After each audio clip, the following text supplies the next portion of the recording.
నమస్తే గురుగారు. ఓం శ్రీ మహాగణాధిపతయే నమః.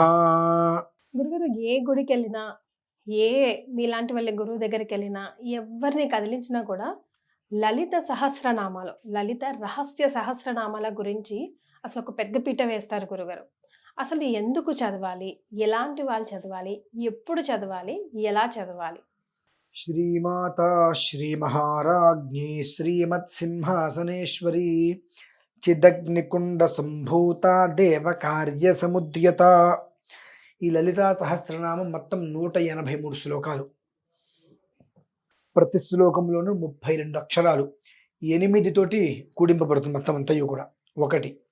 ఇకపోతే రెండు ఏంటంటే అమ్మా, పక్షిరాజము అంటే గ్రద్ద, తీర్థరాజము అలానే చక్రరాజము. చక్రరాజము అంటే శ్రీచక్రం అమ్మ.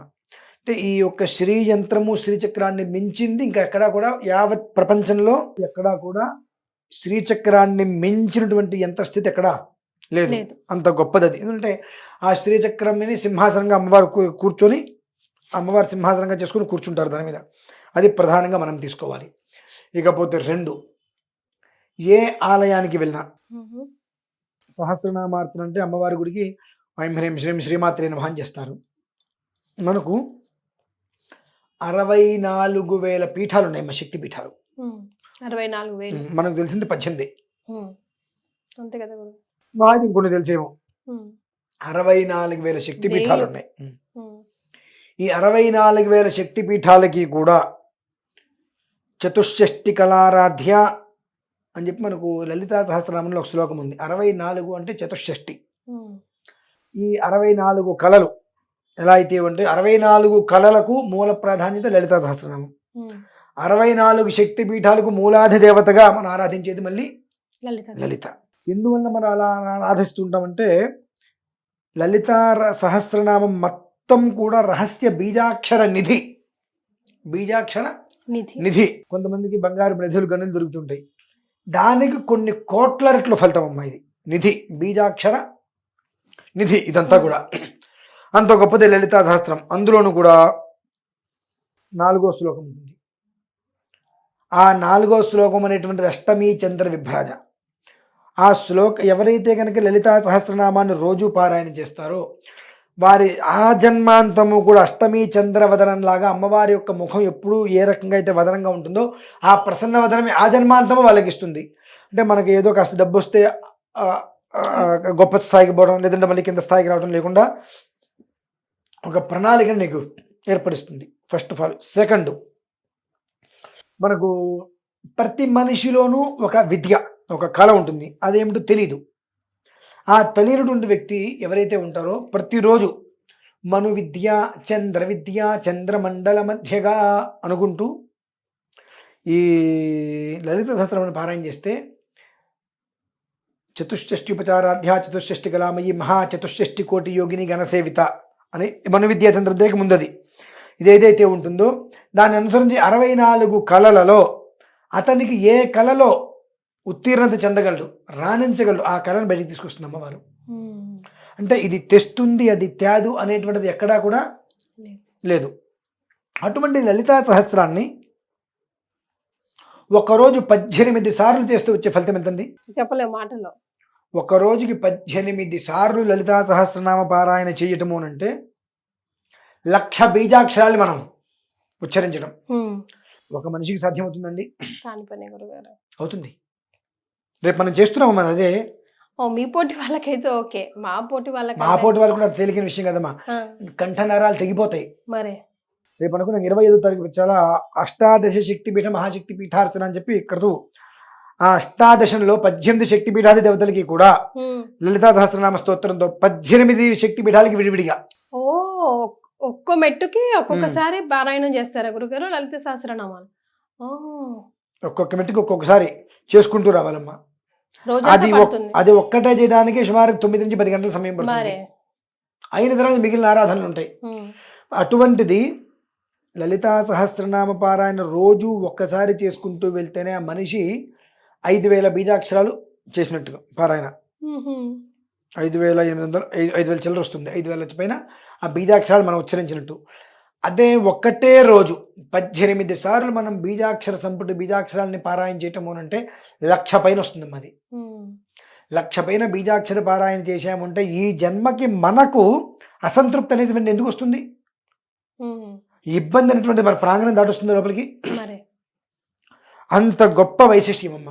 అంటే ఇందాక ఒక వీడియోలో చెప్పుకున్నాం కనకధార స్తోత్రం.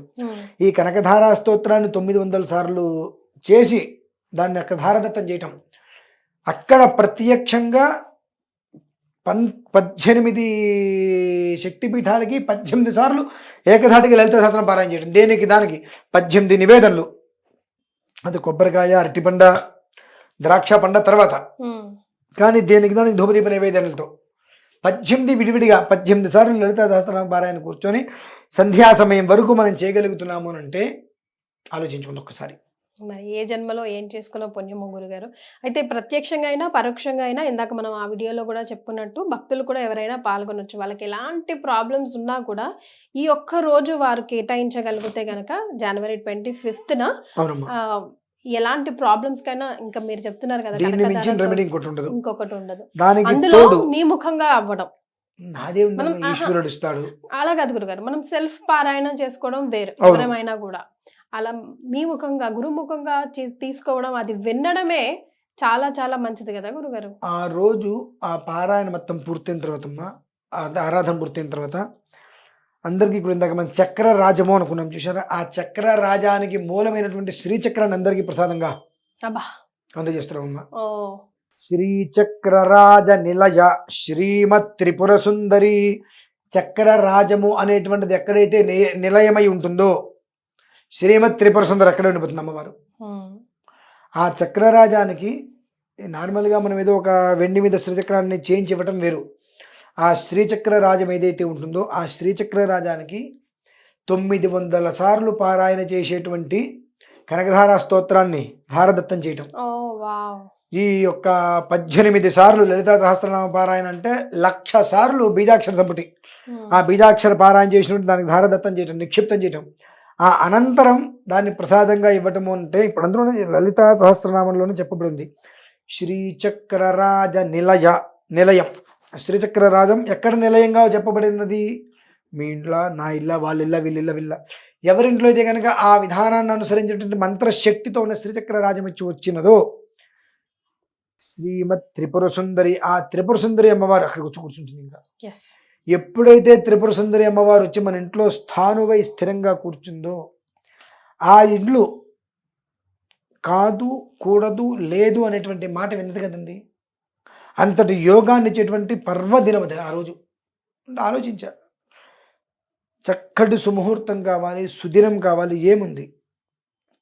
జ్యేష్ఠ నక్షత్రం, శనివారం, ఏకాదశి, దానికి తోడు ఉత్తరాయణ పుణ్యకాలం, అంతకు మించి సంక్రమణం, మకరంలోకి రవి వచ్చినటువంటి విధానం. మంగళవారం రోజు నాడు మకరంలోకి రవి వచ్చాడు, శనివారం. ఆ శని ఇంట్లో ఉండబట్టి ఆయన ఎంత ఆనందపడతాడు.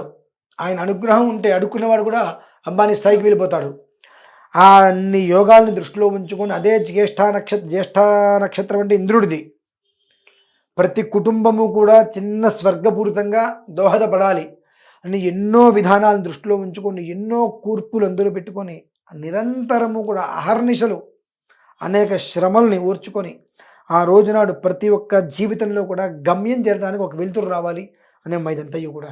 చాలా సంతోషం గురుగారు. నిజంగా మీరు వింటున్నారు కదా, గురుగారు చెప్పిన ఈ మహత్తర కార్యక్రమంలో ప్రత్యక్షంగా అయినా పరోక్షంగా అయినా పాల్గొనాలనుకుంటే జనవరి 25వ తారీఖు ఈ గురుగారు ఈ కార్యక్రమం చేపట్టనున్నారు. అంతకు ముందే మీ పేర్లు రిజిస్టర్ చేసుకోండి. కింద స్క్రోల్ అవుతున్న నంబర్కి కాల్ చేస్తే మిగతా వివరాలు తెలియజేస్తారు. చాలా సంతోషం గురుగారు, ధన్యవాదాలు.